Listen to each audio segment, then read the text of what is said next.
Je vous propose de continuer à réfléchir sur la pertinence d'une relecture de Spinoza pour comprendre le modèle politique chinois. Spinoza nous intéresse ici comme penseur de la démocratie. Pour être plus précis, c'est un penseur de la démocratie comme principe de gouvernement. Spinoza écrit au chapitre 16 du traité théologico-politique, je le cite, « Je pense par là avoir établi avec une clarté suffisante les fondements de l'État démocratique. Dans cet État, nul ne transfère son droit naturel à autrui. Chacun le transfère au contraire à la majorité de sociétés dont il fait partie. » Fin de citation. On trouve ça donc à la page 521 de la traduction PUF. Donc Spinoza nous rappelle que la démocratie ne se réduit pas à une forme de gouvernement, à une forme d'organisation, celle des démocraties représentatives, directes, participatives, etc.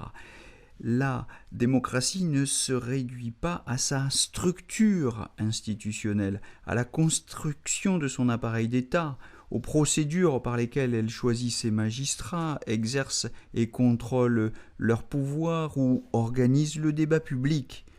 Il me semble que la distinction entre principe et forme de gouvernement ici chez Spinoza est importante pour une meilleure définition non seulement de la démocratie, mais pour comprendre surtout, puisque c'est d'abord principalement mon objet, comprendre la démocratie socialiste, la démocratie à la chinoise.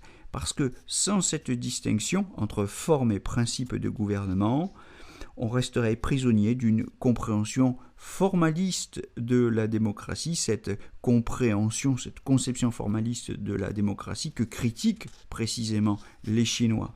On risquerait de ne voir, et sans cette distinction, on se condamne à ne voir dans le modèle socialiste de la démocratie chinoise qu'une caricature de ce que nous avons considéré comme important, le plus important en Occident, c'est-à-dire la forme du gouvernement. On risque de tomber, si on n'a pas cette distinction, on risque de tomber dans un formalisme vide de la démocratie qui dénoncerait la non-représentativité et l'illégitimité des élus chinois, le simulacre de multipartisme, la confusion des trois pouvoirs. On risquerait de dénoncer tout cela comme symptôme d'un totalitarisme.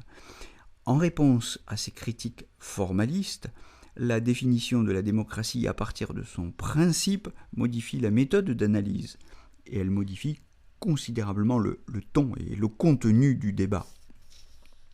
Une ambiguïté du traité politique éclaire opportunément, je crois, la nature de la démocratie chinoise. Non seulement le principe démocratique peut s'incarner dans une forme institutionnelle de gouvernement aristocratique, mais Spinoza voit dans ce principe démocratique et de forme aristocratique une option supérieurement pertinente et va même jusqu'à dire « et sans doute, je le cite, si les praticiens étaient ainsi faits qu'ils puissent se coopter libres de tout affect et conduits seulement par le souci du salut public, nul régime ne serait comparable, dit Spinoza, nul régime ne serait comparable à l'aristocratique. » Cet éloge du régime mixte, vous le trouvez dans le traité politique en 11.2, page 271 de la traduction PUF. Or, le léninisme chinois ne peut-il pas s'interpréter comme la doctrine d'une organisation dévouée à ce salut public dont parle Spinoza, étant la doctrine d'une direction du parti formée de membres élus, il se formule en termes spinozistes comme la doctrine d'une aristodémocratie, si vous me permettez le terme, mariant le principe démocratique avec la forme institutionnelle du gouvernement aristocratique, la mise en œuvre du principe démocratique, assignant tout pouvoir à la satisfaction des intérêts fondamentaux du peuple, par le moyen d'un régime aristocratique, c'est-à-dire la direction du Parti communiste chinois. Spinoza nuançait lui-même cette doctrine d'une aristodémocratie et il en soulignait les limites en ajoutant, je le cite, que la réalité est tout autre, comme l'enseigne abondamment et surabondamment l'expérience, et surtout dans les oligarchies, met en garde Spinoza, où la volonté des patriciens, faute d'opposition, s'affranchit largement de la loi, dit-il, toujours page 271. Mais qu'est-ce que cette objection, sinon la référence au problème de l'arbitraire et de la corruption cruciale pour ce type de régime? Xi Jinping propose d'y répondre par le renforcement sans précédent de la lutte anticorruption, je l'ai déjà souligné à plusieurs reprises, occasionnellement utile à évincer des adversaires politiques, sans doute, mais qui reste en toute logique la réponse au problème des régimes aristocratiques soulevé par Spinoza au chapitre 11 de son traité politique. Il semble que pour se rapprocher d'une description plus exacte de la démocratie à caractéristiques chinoises, il conviendrait même d'envisager un type de régime mixé de monarchie dont Spinoza ne parle pas. L'élément monarchique n'est pas absent du modèle chinois. Les charges que Spinoza envisage comme exercées par des entités différentes, par la multitude en démocratie, par un certain nombre de membres choisis en aristocratie ou entre les mains d'un seul en monarchie, peuvent pourtant être exercées simultanément par le dialogue des trois niveaux de souveraineté, celui du peuple, celui du parti et celui du président impérialisé.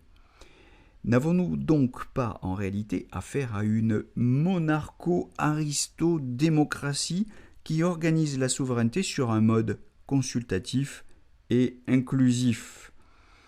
Le parti guide le peuple sous la direction d'un premier secrétaire et président impérialisé, dont la doctrine de gouvernement est focalisée sur l'intérêt général du peuple. Tel serait ou tel pourrait être le principe trinitaire, si vous me permettez l'expression, de cette souveraineté socialiste à la chinoise. Voilà, alors il me semble qu'une lecture attentive de Spinoza nous met sur la voie d'une conception originale de la démocratie, de cette démocratie absolue qui serait chez Spinoza une forme de gouvernement mixte, combinant les avantages de la démocratie, de l'aristocratie et potentiellement aussi de la monarchie.